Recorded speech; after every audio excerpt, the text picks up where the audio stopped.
A bebax cipő, azaz a redresszáló szandál, ez az előlábnak, illetve a dongaláb miatt kialakult ferde lábfejrel való. Így néz ki, láthatjátok. És ezt tudja beállítani az ortopéd orvos. Csavarkulccsal, illetve ilyen imbuszkulcszerűséggel. Na most, az én kislányomnak ugye ferde a lábfeje, tehát alapból is így áll kicsit a lába, és még így befele ferdül, de már sokkal szebb, mint volt. Van, akinek sokkal durvább.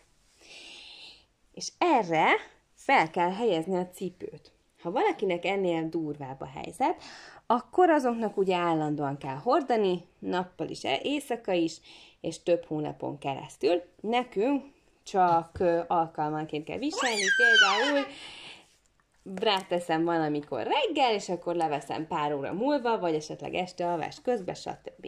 Na most, nekünk beállította az orvos, ez a tépőzár kifele néz, ugyanúgy, mint mondjuk egy cipőnél.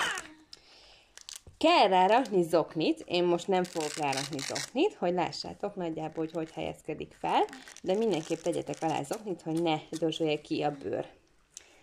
Tehát, így szépen belehelyezzük a lábikóját, óvatosan, természetesen, így belehelyezzük, összehúzzuk így, és itt felül is szépen a tépőzárat ilyen ráhúzzuk, de úgy, hogy azért ne szorítsa nagyon a lábikóját.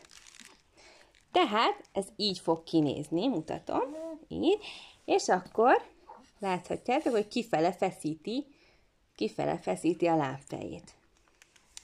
Másik lábbal ugyanez a helyzet, így fogjuk feladni rá, hogy kifele feszítse. Tehát így.